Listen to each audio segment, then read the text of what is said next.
नमस्कार।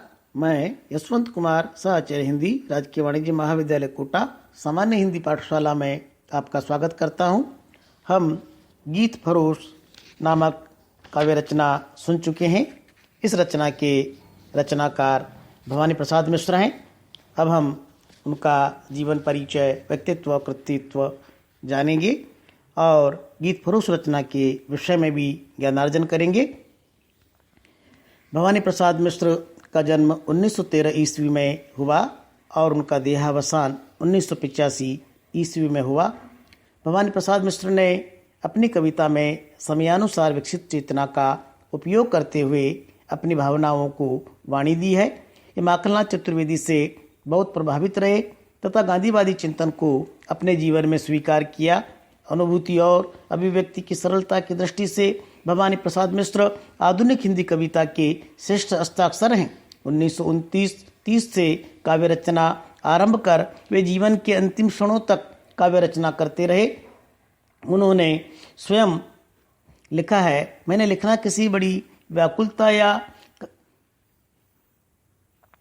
प्रेरणा से शुरू नहीं किया।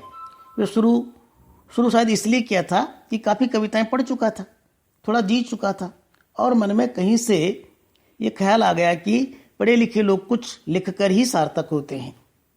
यह उनके काव्य रचना के पीछे की मनस्थिति का प्रकाशन है।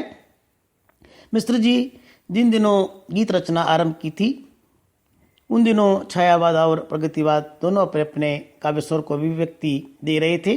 भवानी प्रसाद मिश्र ने अपनी युवा वय में दोनों प्रकार की काव्य प्रवृत्तियों को अपने भावुक मन में स्वीकार किया। उनकी कविताओं में व्यक्ति, समाज, साहित्यकार और सत्ता किसी में भी दिखाई देने वाली विसंगति, विडंबना अथवा विद्रूपता पर व्यंग्य करने की प्रवृत्ति स्पष्ट झलकती है। उनका विश्वास था कि व्यंग्य भी व्यक्ति और समाज को सचेत करने का सशक्त माध्यम है। विचार चिंतन की दृष्टि से भवानी प्रसाद मिश्र की कविता सामाजिक यथार्थ का संवरण कर विकसित होती दिखाई देती है, किंतु वैचारिक स्तर पर वे समाजवादी हैं। सामाजिक यथार्थ हो या सांस्कृतिक चेतना, जनजीवन की समसामयिक विडंबना हो या गांधी दर्शन को उजागर करने की भावना, मिश्र जी की काव्य चेतना में एक विलक्षण मस्ती चौंकाती भी सर्वत्र विद्यमान दिखती है। मिश्र जी मूलतः मानवीय संवेदना के कवि हैं।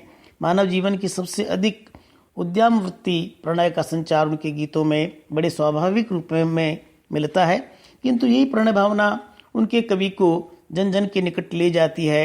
वे शब्दों की आत्मा में प्रवेश कर अपनी कविता को नई भंगिमा प्रदान करते हैं। उनके प्रतीक तथा बिंब जीवन से जुड़े हुए हैं। उनके काव्य की भाषा विशिष्ट लोक जीवन की शब्दावली से पूर्ण और अधिकांशतः सहज है। वाणी के लिए अलंकार सज्जा की आवश्यकता उन्होंने अनुभव नहीं की है। गीतों की छंदमयता को छोड़ उन्होंने मुक्त छंद में भी काव्य रचना की है तथा नई कविता के समर्थ कवियों में उनकी गणना होती है। गीत फरोश, चकित दुख, अंधेरी कविताएं, बुनी हुई रस्सी, त्रिकाल संध्या, खुशबू के शिलालेख, जल रही सड़कों पर बस्तियां, संप्रति आदि उनके प्रमुख काव्य संग्रह हैं।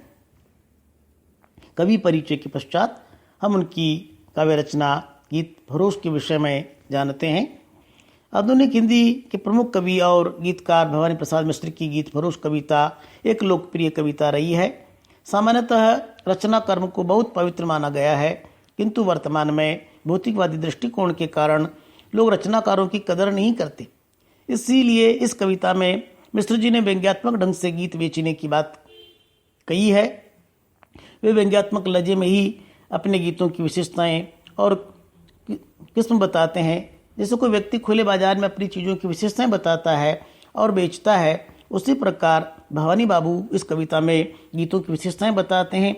वे जानते हैं कि गीत बेचना पाप है, लेकिन जब समाज रचनाकार को सम्मान नहीं देता तो गीतों को बेचने में क्या दिक्कत है। समाज जब रचनाकार के जीवन के लिए सम्मानजनक स्थितियों का निर्माण नहीं करता तो संवेदनशील रचनाकार किस प्रकार से विवश होकर अपने रचना कर्म को बेचने के लिए विवश हो जाता है। इस पर बड़ी ही व्यंग्यात्मक और उपहासपूर्ण अभिव्यक्ति उन्होंने अपनी इस काव्य रचना में की है। धन्यवाद।